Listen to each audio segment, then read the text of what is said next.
శ్రీమాత్రే నమః. సద్గురు జ్యోతిషాలయం 2026 రాశి ఫలితాలని మనం ఇప్పుడు తెలుసుకోబోతున్నాం. ద్వాదశ రాశులకి ఎలా ఉన్నాయి? అందరికీ ఒక క్యూరియాసిటీ, ఈ కొత్త సంవత్సరం భగవంతుడా నాకు ఎలా ఉంటుంది? నేను ఆరోగ్యంగా బాగుంటానా? నాకు ఉద్యోగం వస్తుందా?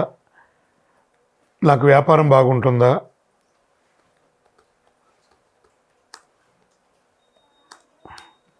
నాకు రియల్ ఎస్టేట్ బాగుంటుందా? ఇలా ఒక్కొక్కరికి ఒక్కొక్క రకమైనటువంటి ఆలోచన. ఉగాది తర్వాత శ్రీ పరాభవనామ సంవత్సరం కూడా వచ్చేస్తుంది. దాని తర్వాత మనం ఉగాది పంచాంగ శ్రవణాన్ని కూడా మనం చేసుకుంటాం. ఈలోపు ఈ జనవరి 1వ తారీఖు నుండి డిసెంబర్ 31 వరకు ఈ ద్వాదశ రాశులకి ఎలా ఉందో తెలుసుకోబోతున్నాం. అన్నిటికంటే ముందు జాతకం అనేది పడుతున్న వర్షానికి ఒక గొడుగు మాత్రమే, కానీ జాతకం జీవితం కాదు. దీన్ని అందరూ గుర్తుపెట్టుకోవాలి. మీకు ఎంత అవసరం ఉందో అంతే తెలుసుకుంటే మంచిదేమో అనిపిస్తుంది. జ్యోతిషాస్త్రరీత్యా సద్గురు జ్యోతిషాలయం ద్వారా ధనుసు రాశి వారికి 2026 ఆంగ్ల నూతన సంవత్సర శుభాకాంక్షలు. జనవరి 1 నుండి డిసెంబర్ 31 వరకు ఈ సంవత్సరం ఎలా ఉండబోతుందంటే,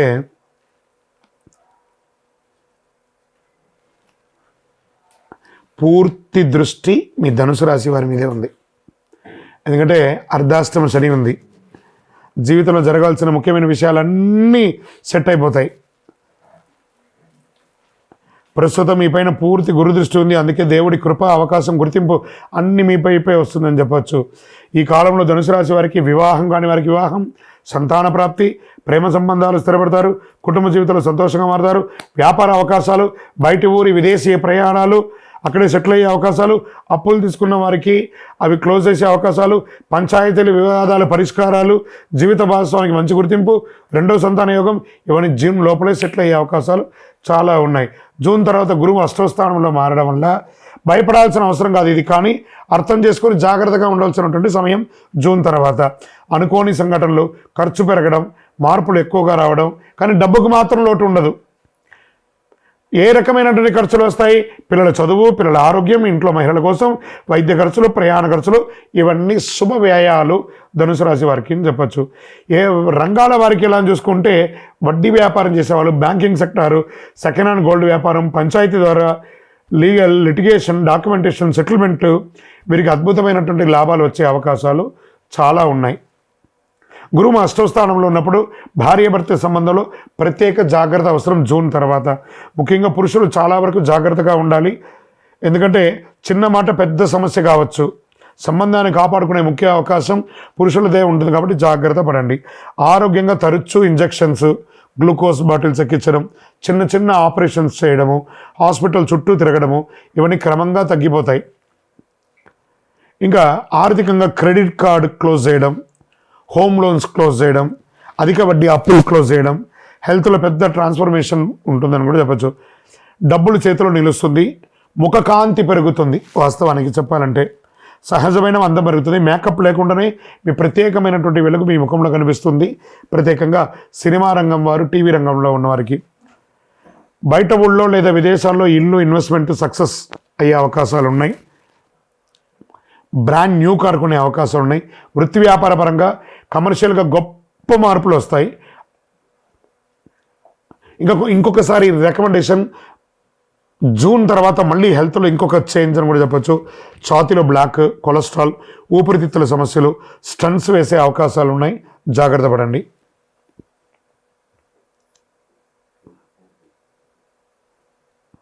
వాహనం నడిపేటప్పుడు చాలా జాగ్రత్తగా ఉండాలి. డ్రైవింగ్లో అప్రమత్తంగా ఉండాలి. తొందరపాటు వద్దు. జూన్ తర్వాత కొంచెం మిశ్రమంగా ఉంటుందని కూడా చెప్పచ్చు.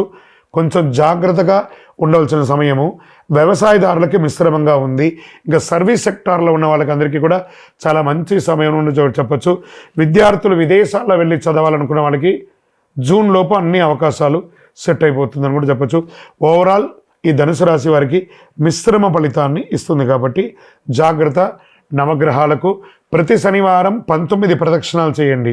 మీ వయసు ఎంత ఉందో అన్ని దీపాలను మీ ఇష్టదైవం కులదైవానికి దీపం వెలిగించండి. అన్ని రకాలుగా అనుకూలం జరుగుతుంది. మీ యొక్క వ్యక్తిగత జాతకం తెలుసుకోవాలనుకుంటున్నారా? మా దగ్గర అపాయింట్మెంట్ పొందాలనుకుంటే మీ పేరు, date of birth, time of birth, place of birth WhatsApp చేయండి. 2026 అన్ని రంగాల వారికి అద్భుతం జరగాలని అఖిలాండ కోటి బ్రహ్మాండ నాయకుడు శ్రీ ధర్మశాస్త్ర అయ్యప్ప స్వామి వారిని ప్రార్థిస్తూ 12 రాసుల్లో ఉన్న మీ రాశి వారు యోగంగా ఉండాలి అని ప్రతి రాశి వారికి ప్రార్థన చేస్తున్నాను. తిరుపతికి వచ్చినప్పుడు మన అయ్యప్ప స్వామి వారి 18 అవతారముల దేవాలయాన్ని, కార్యసిద్ధి కలిగించే 18 అవతారముల దేవాలయాన్ని దర్శనం చేసుకోండి. విజయోస్తు. వైకుంఠ ఏకాదశి ఈ ధనుర్మాసంలో ఉన్నటువంటి ఒక గొప్ప పండుగ కదా. సంవత్సరంలో ఒకరోజు వచ్చేది ఆ వైకుంఠనాథుని యొక్క అద్భుతమైనటువంటి రోజు. ఆ రోజు తెల్లవారుజామున అందరూ అభ్యంగన స్నానం చేసి విష్ణు సహస్రనామ పారాయణం చేసి ఇల్లంతా కూడా ప్రాణించల్లి గడపకి చక్కగా ఉపవాసాలు ఉండి ఏకభుక్తం చేసి విష్ణు సహస్రనామాలు చేసి స్వామి దేవాలయాలు దర్శనం చేసుకునే వైకుంఠ ద్వార దర్శనం చేసుకునే ఒక అలవాటు. మరి ఈ 2025 ముగింపులో వచ్చినటువంటి ఈ వైకుంఠ ఏకాదశి తిథి ప్రారంభం డిసెంబర్ 29 రాత్రి, ఏకాదశి తిథి ముగింపు డిసెంబర్ 30, 2025 రాత్రి. దీని ఎలా ఉంటే వైకుంఠ ఏకాదశి యొక్క ప్రాముఖ్యత ఏంటి? వైకుంఠ ద్వారం తెరుచుకుంటుంది. ఈ ద్వారం ద్వారా దర్శనం చేస్తే పాప ప్రక్షయం, ఆయురారోగ్యం, కుటుంబ శాంతి, మోక్ష సాధనకు మార్గం అని చెప్పొచ్చు. ప్రతి వైష్ణవ దేవాలయంలో ఉత్తర ద్వార దర్శనం ఉంటుంది. అవకాశం ఉంటే వెళ్ళండి, దర్శనం చేసుకోండి. ఆ మొలహోర అని చెప్పి ఆ మిరియాలతో చేసినటువంటి ఒక కట్టపొంగల్ లాంటి ఒక ప్రసాదం ఇస్తారు. అది ఎందుకు ఏకాదశి రోజు తింటే లోపల ఉన్నటువంటి నాభి నుంచి శరీరంలో ఉన్నటువంటి అన్ని నరాల్లో ఉన్నటువంటి బ్లాక్స్ అంతా కూడా క్లియర్ అవుతుందంటారు. ఆ మొలహోర అంటారు దాన్ని. ఆ ప్రసాదం తీసుకోండి. శ్రీ మహావిష్ణువు, రంగనాథ స్వామి, వైకుంఠేశ్వర స్వామి దేవాలయాల్లో వైకుంఠ ద్వార దర్శనం అత్యంత వైభవంగా భారతదేశంలో జరుగుతూ ఉంటుంది. దీని పూజా విధానంగా ఎలా చేసుకోవచ్చు అంటే బ్రాహ్మీ ముహూర్తంలో స్నానం, విష్ణు పూజ, తులసి దళాలు, పసుపు పుష్పాలు పెట్టడం, నైవేద్యం పండ్లు, పాయసం ఇవ్వడము, విష్ణు సహస్రనామం పారాయణ చేయడం, నారాయణ స్తోత్రం, వీలుంటే భగవద్గీత 700 శ్లోకాలు పారాయణం. ఇంతకంటే గొప్ప ఉంటుంది. ఉపవాసం, సంపూర్ణ ఉపవాసం అంటే 1 లీటర్ బాదం పాలు తాగడం, ఓ రకరకాల పండ్లు తినడం కాదు, ఉపవసించడం. భగవన్నామస్మరణతో భగవంతుడితో ఉపవసించడం అంటే సెల్ఫ్ హీలింగ్ అనమాట. సంవత్సరంలో ఒకరోజు, ఇది ప్రతి నెల ఉండే ఏకాదశి కూడా చాలామంది చేస్తూ ఉంటారు. ఒకరోజు కడుపు ఎండింది అనుకోండి, లోపల ఉన్నటువంటి వ్యాధులు అన్నీ కూడా క్లియర్ అయిపోతుందట. అంత అద్భుతం అనమాట. ఈ ఉపవాసం ఉండడంతో పాటు జాగరణ, విష్ణునామంతో, నామస్మరణతో దీనిలో ఏమున్నాయి? కలవు వెంకటనాదాయ. తిరుమల తిరుపతి దేవస్థానంలో కూడా 10 రోజుల పండుగగా ఈ యొక్క వైకుంఠ ఏకాదశి ద్వార దర్శనాన్ని చాలా అద్భుతంగా ఏర్పాటు చేశారు. మన పరిసర ప్రాంతాల్లో ఉన్న దేవాలయాల్లో కూడా వెళ్ళండి. మళ్ళీ దాంతో ఏం చేయాలి? ఈ యొక్క జాగరణ విరమణ తర్వాత ద్వాదశి భోజనం 31 డిసెంబర్ 2025 నాడు ఉదయం విష్ణు పూజ అనంతరం ఆహారం స్వీకరించాలి. ఏకాదశి ఉపవాసం ఉండి ఆహారం స్వీకరించడము, లేదా ఒక్కరికైనా ఆహారం పెడితే సాక్షాత్ వైకుంఠనాథుడే వచ్చి మన దగ్గర ఆహారం తీసుకున్నట్ట. ఒక స్ట్రేంజర్స్, ఒక పేదవాళ్ళకైనా ఆహారం పెట్టాలట. ద్వాదశ భోజనం అంటారు దాన్ని. సో అంత అద్భుతం. దీనివల్ల ఏమొస్తుంది? సంతాన ప్రాప్తి పెరుగుతుంది, ఆరోగ్య ఆర్థిక ఇబ్బందులు తొలగుతాయి, ఆధ్యాత్మికమైనటువంటి వెలుగు జంతలు పెరుగుతుంది. వైకుంఠనాథుడికి ఏ అద్భుతమైనటువంటిది ఏం చేయాలి? ఆ వెంకటేశ్వర స్వామికి ఏం కావాలి? శ్రీనివాస గోవింద, శ్రీ వెంకటేశ గోవింద, వైకుంఠనాథ గోవింద అని ఆ గోవింద గోవింద గోవింద గోవింద నామాన్ని చెయ్యండి చాలు. ఏం చెప్పారు ఆ హనుమంతుల వారు? ఎత్ర ఎత్ర రఘునాథ కీర్తనం తత్ర తత్ర ముఖమస్తకాంజలిం బాష్పవారి పరిపూర్ణలోచనం మారుతిని నమతరాంజ. అయ్యా ఆంజనేయ, నువ్వు ఎక్కడ ఉంటావురా అంటే ఆ నారాయణ నామస్మరణ ఎక్కడ జరుగుతుందో అక్కడ కన్నీటి పర్యంతం నేను నమస్కరిస్తూ ఆ నామస్మరణ చేసిన వాళ్ళకి సేవకులుగా ఉంటానన్నారట. ఈ వైకుంఠ ఏకాదశి రోజు ఒక్కసారి మీరు నామస్మరణ చేస్తే 1,00,000 సారి నామం చేసినంత ఫలితం. కలవు వెంకటనాథాయ. అలా వైకుంఠనాథుని ప్రార్థన చేయండి, అన్ని రకాల అనుగ్రహం పొందండి. విజయోస్తు.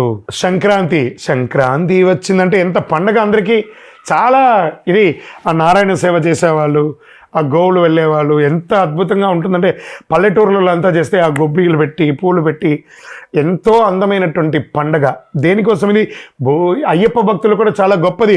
భోగికి ముందు చేరాలి, మకర సంక్రాంతి చూడాలి, చాలు చాలు మనకింకా వలదు వలదు ఇక జన్మ. ఇంత అద్భుతం తెలుసా? ఈ భోగికి ముందు అన్ని పాత నెగిటివ్స్ అన్నీ కొట్టుకోబోతుందట. దక్షిణాయన కాలం పోయి ఆ సంక్రాంతి రోజు మకర సంక్రమణంతో ఉత్తరాయణ పుణ్యకాలం పెరుగుతుందట. దీనికోసం బాగా భోగి మంటలు వేసుకుంటారు. అన్ని చెత్త చెదారం అంతా ఎందుకు వేసి కాలుస్తారు? ఏదో మొక్కుబడిగా చేస్తారనుకున్నారా? మాలో ఉన్న దరిద్రం, కామ, క్రోధ, లోభ, మోగ, మదమాత్సర్య, ఈర్ష, డంబాలన్నింటినీ అగ్ని రూపంలో కాల్చి మేము ఒక ఫ్రెష్గా మారబోతున్నాము. మకర సంక్రమణంతో సంక్రమించాలనుకుంటున్నాము. దక్షిణాయనం పోయి ఉత్తరాయణం పొందుతున్న అద్భుతమైనటువంటి సమయం అండి. ఆధ్యాత్మికతకు కొత్త సంవత్సరంలో, ఆంగ్ల నూతన సంవత్సరంలో మొట్టమొదటి పండుగ అండి ఆ మకర సంక్రాంతి. అద్భుతం. ఎలా పాత అలవాట్లు, పాత కష్టాలు, నెగిటివిటీ ఇవన్నీ భోగి మంటలో దహనం చేసేస్తున్నాం. ఎంత అద్భుతం కదా! భగవంతుడు మనకి ఇచ్చినవన్నీ కొత్త జీవితానికి సిద్ధంగా అవడం. ఆచారాలు, తెల్లవారుజామున భోగి మంటలు, ఇంటి ముందు ముగ్గు, గొబ్బిళ్ళు, ఇంటి శుభ్రత, పాత వస్తువులు తొలగింపు, భోగి ఫలం, రోగాలు తగ్గుతాయి, మనసుకు తేలిక, ఇంట్లో శుభ్రత. ఇంకా మకర సంక్రాంతి ఎలా పర్వదినం ఎలా ఉంటుందంటే, సంక్రాంతి మహిమ సూర్యుడు ఉత్తరాయణ ప్రయాణ ప్రారంభం. అప్పటి వరకు 6 నెలలు దక్షిణాయనం ఉన్నాడు కదా. జూలై 15 నుంచి ఇక్కడి నుంచి ప్రారంభిస్తున్నాడు. మకర సంక్రమణంతో ఉత్తరాయణ పుణ్యకాలం స్టార్ట్ అయింది. దేవతలకు అత్యంత ప్రీతికరమైనటువంటి ఉత్తరాయణ కాలం అంటారు. దాన ధర్మాలకు విశేష ఫలం అని చెప్తారు. ఏ విధమైనటువంటి పితృదేవతలకు తర్పణం వదులుతారు కొంతమంది. సూర్యనారాయణ పూజ, ఆరోగ్యం కోసం ప్రార్థన చేసేవాళ్ళు మకర సంక్రాంతి రోజు ఆదిత్య హృదయం చదవండి, సూర్య నమస్కారం చేయండి. అంత అద్భుతంగా ఉంటారు. కొత్త బట్టలు కొండి, చిన్నపిల్లల్ని సంతృప్తి పరచండి. ఎంత అద్భుతంగా ఉంటుందో తెలుసా? పాయసం, చెరుకు, ఇవన్నీ పొంగలి, ఇవన్నీ చెరుకు పెట్టి కుండల్లో, ఇవన్నీ పల్లెటూరులో చాలామంది ఇది చేస్తూ ఉంటారు. ప్రయత్నం చేయండి.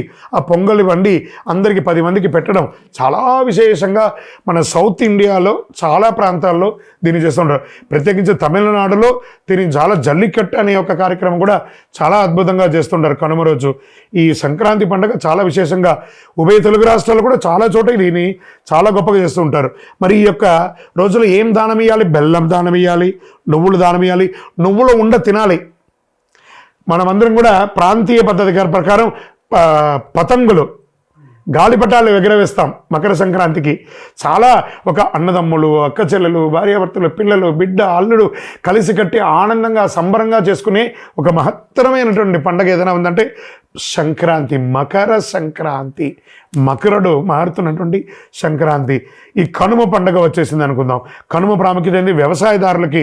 అంటే ఒక దున్నపోతు ఉంటుంది చూసారా, దాన్ని కొట్టి కొట్టి దున్ని దున్ని దున్ని దున్ని కట్టబెట్టి దున్నుతూనే ఉంటారు. దున్నపోతు కూడా ఒకరోజు వస్తుందంటారు చూస్తారా, కనుమండి. ఆ సాక్షాత్ ఆ యొక్క కల్ప వృక్షం అండి, భూలోక కల్ప వృక్షం ఏదైనా ఉందంటే ఆవే అండి. ఆ ఆవునికి చక్కగా పూజ చేసి, ఆ చక్కగా అలంకారాలు చేసి, ఎంత అద్భుతంగా కనుమ భోజనం చేయడము, అందరిని పిలిచి సమబంతి భోజనం చేయడము, పశువులకు అలంకరణ చేయడము, ఆ పశువుల్ని కులదేవతగా ప్రార్థన చేయడము, హారతి ఇవ్వడము, పూజ చేయడము, ఆకుకూరలు, పండ్లు అవన్నీ కూడా తినిపించడము, పశు వ్యాభివృద్ధి దాన్ని చేయడం వల్ల పశు సమృద్ధి పెరుగుతుందట, పాల ఉత్పత్తి పెరుగుతుందట, వ్యవసాయం పెరుగుతుందట. ఇవన్నీ కూడా అంత అద్భుతమైనటువంటి కనుమ రోజు ఆ యొక్క ఆవులకి, దొరలకన్నిటి కూడా చక్కగా ఇదేనే జల్లికట్టుగా కూడా చాలా అద్భుతంగా చేస్తుంటారు. భోగి చెడును వదలడం, సంక్రాంతి శుభాన్ని ఆహ్వానించడం, కనుమ కృతజ్ఞతగా జీవించడం. ఈ 3 పాటిస్తే జీవితం సమృద్ధిగా ఉంటుంది. కొత్త ఆశలు, కుటుంబ కలయిక, ఆర్థిక స్థిరత్వం, ఆరోగ్యం, శాంతి, ఆనందం ఇవన్నీ కూడా కలిసి వస్తుంది. అయ్యప్ప స్వామి వారి భక్తులకు అందరికీ కూడా శుభాకాంక్షలు. మకర సంక్రాంతి అనగానే అయ్యప్ప భక్తులకు అందరికీ కూడా ఒక అద్భుతమైనటువంటి రోజు. సాక్షాత్ అయ్యప్ప స్వామి వారు తన ఆభరణాలని ధరించి అందరికీ జ్యోతి రూపంలో దర్శనమిచ్చే ఒక అద్భుతమైనటువంటి ఒక మహా పండగ. అలాంటి పండగ బ్రహ్మశ్రీ డాక్టర్ ఎస్ చంద్రమౌళి గురుస్వామి గారు అయ్యప్ప స్వామి వారి 18 అవతారముల దేవాలయాన్ని తిరుపతిలో నిర్మించి ఉన్నారు. కపిల తీర్థానికి దగ్గరలో జీవకోన అనే ఒక ప్రాంతంలో 365 రోజులు నీళ్లు పడుతున్నటువంటి దేవాలయంలో అయ్యప్ప స్వామి సంపూర్ణ చరిత్రను చూపించే ఒక దేవాలయం నిర్మించి మకర సంక్రాంతి రోజు ఉదయం గణపతి హోమం, చక్కగా స్వామివారికి అభిషేక ఆరాధనలు, మహా అన్నదానం యొక్క ఆఖరి రోజు 67 రోజుల్లో చేస్తున్నటువంటి మహా అన్నదానం, సాయంత్రం స్వామివారికి తిరువాభరణ అలంకారం. స్వామివారికి ప్రతి సంవత్సరం ఏదో ఒక బంగారు ఆభరణాన్ని చేసి ఆభరణ అలంకారం అయ్యి కొండ మీద జ్యోతి వెలిగిస్తాం. తిరుపతి పట్టణంలో ఆ కొండ మీద జ్యోతి వెలిగిస్తే సుమారుగా ఒక 20 కిలోమీటర్ వరకు జ్యోతి కనబడుతుంది. అవకాశం ఉన్న ప్రతి భక్తులు శబరిమలకి వెళ్ళి తిరిగి వచ్చేవాళ్ళు మన గుడికి రండి. లేదా ప్రత్యేకించి ఏ విధమైనటువంటి కోరికతో ఉన్న వాళ్ళందరూ కూడా మకర సంక్రాంతి రోజుకి వచ్చి కార్యసిద్ధి కలిగించే ఈ అయ్యప్ప స్వామి దేవాలయంలో 18 ప్రదక్షిణాలు చేసి మీరు మొక్కుకుంటే తప్పకుండా నెరవేరుతుంది. ఇది సత్యం. నేను చెప్పిన వాళ్ళందరూ ఎన్నో రకాలుగా చేసి అనుభవించున్నారు ఆ యొక్క అనుభూతిని. తప్పకుండా మీరందరూ కూడా రావాల్సిందిగా కోరుకుంటున్నాము. మకర సంక్రాంతి 2026 జరగబోయే ఒక అద్భుతమైనటువంటి పండుగకు మీ అందరి కోసం ఎదురు చూస్తున్నారు. స్వామివారు మీకు అనుగ్రహం ఇవ్వడానికి, అయ్యప్ప స్వామివారు మిమ్మల్ని చూడాలని ఎదురు చూస్తున్నారు. రండి, అనుగ్రహం పొందండి, ప్రసాదం స్వీకరించండి. శరణమయ్యప్ప. ఎక్కడున్నావయ్యా నువ్వు ఎక్కడున్నావు, ఎక్కలేని శిఖరాన ఎక్కడో దూరాన. అయ్యప్ప మేమందరం వచ్చేస్తున్నామయ్యా నీ దర్శనానికి అని చెప్పేసి నవంబర్ 16 నుండి ఇప్పటి వరకు వెళ్తూనే ఉన్నారు. పెద్ద బాధం చేస్తున్నారు. వచ్చేసింది జనవరి 1 వచ్చేసింది. మకర సంక్రాంతి జ్యోతి దర్శనం వచ్చేసింది. ఎక్కడ చూసినా నీవే అయ్యప్ప అన్నట్టు అద్భుతంగా వేల లక్షల మంది శబరిమలకి వెళ్తూనే ఉన్నారు. అక్కడ మీరు చేయవలసిన పని ఏమంటే మీ ఫోన్ పెట్టుకొని నెగిటివ్ శబరిమల గురించి మాట్లాడడం మానేయండి. అది భూలోక స్వర్గం అండి ఆ శబరిమల, ఆ వైకుంఠ ధామం. అక్కడికి వెళ్ళి ఆ చెప్తుంటేనే చూసారా గూస్ బంప్స్ వస్తుంది. మీకోసం ఎదురు చూస్తున్నాడండి అయ్యప్ప అనుగ్రహం ఇవ్వడానికి. మకర సంక్రాంతికి వెళ్ళే ప్రతి భక్తులు, పాదయాత్రలో వనయాత్ర చేసే ప్రతి ఒక్కళ్ళు కూడా స్వామి నామస్మరణతో కలవు వెంకటనాథాయన ఎలా అన్నావు అలా కలియుగంలో ప్రత్యక్షంగా శీఘ్రంగా అనుగ్రహించే అయ్యప్ప. ఓం శ్రీ స్వామియే శరణమయ్యప్ప. పళ్ళి కట్టు శబరిమలైకి కళ్ళు ముళ్ళం కాళ్ళకు మెత్తని చెప్పుకుంటూ మీ ఇరుముడిని మోసుకుంటూ ఆ స్వామివారి నెయ్యిని తీసుకెళ్ళి శబరిమలకి వెళ్ళండి. మీకోసం అయ్యప్ప అతి శీఘ్రంగా దర్శనం ఇచ్చి అనుగ్రహం ఇవ్వడానికి మకర సంక్రాంతి రోజు జ్యోతి దర్శనంగా ఆభరణ అలంకారం ఇచ్చి మీకు అనుగ్రహం ఇవ్వడానికి సిద్ధంగా ఉన్నాడు. అక్కడ ఏ సమస్య లేదు. తిరువాంకూరు దేవస్వం బోర్డు వారు కానీ, సెంట్రల్ ఫారెస్ట్ వారు కానీ అన్ని రకాల ఏర్పాట్లు అద్భుతంగా చేశారు. వనయాత్రలో మంచి షవర్స్ ఏర్పాటు చేశారు, బాత్రూమ్ ఏర్పాటు చేశారు, మెడికేటెడ్ మంచినీటి ఏర్పాటు చేశారు. ఏ లోపం లేదండి. ధైర్యంగా రండి శబరిమలకి, అద్భుతంగా ఉంటారు అందరూ కూడాను. కానీ మీరు తీసుకురావాల్సింది మీతో పాటు ఒక వాటర్ బాటిల్, ఒక ప్లేట్, ఒక గ్లాసు, ఒక స్పూన్, ఒక మెడికేటెడ్ చిన్న మెడిసిన్స్ ఏమైనా, కొంచెం చిరు తిరుబండారాలు తీసుకొని అందులో ఏది కూడా ప్లాస్టిక్ లేకుండా తీసుకెళ్ళి ఆ వనాన్ని రక్షించండి. ఆ వనరక్షకుడిని దర్శించండి, వనాన్ని రక్షించండి, ప్లాస్టిక్ నిషేధించండి. శబరిమలై భూలోక స్వర్గం. ఆయన్ని మించిన వారు ఎవ్వరు లేదు. ఆ స్వామి దగ్గరికి వెళ్ళి దర్శనం చేసుకోండి. అయ్యా దర్శనం స్వామి, అయ్యా దర్శనం బంగారు కొండపైన. అయ్యా స్వామి మేమందరూ వచ్చేస్తున్నామయ్యా నీ దగ్గరికి అని చెప్పేసి మీ డేట్స్ కౌంట్ డౌన్ స్టార్ట్ చేయండి. మకర సంక్రాంతి ప్రారంభమైంది. ఆ మకర సంక్రాంతి ఉత్సవాలు ప్రారంభమైంది. శరణమయ్యప్ప, శరణమయ్యప్ప.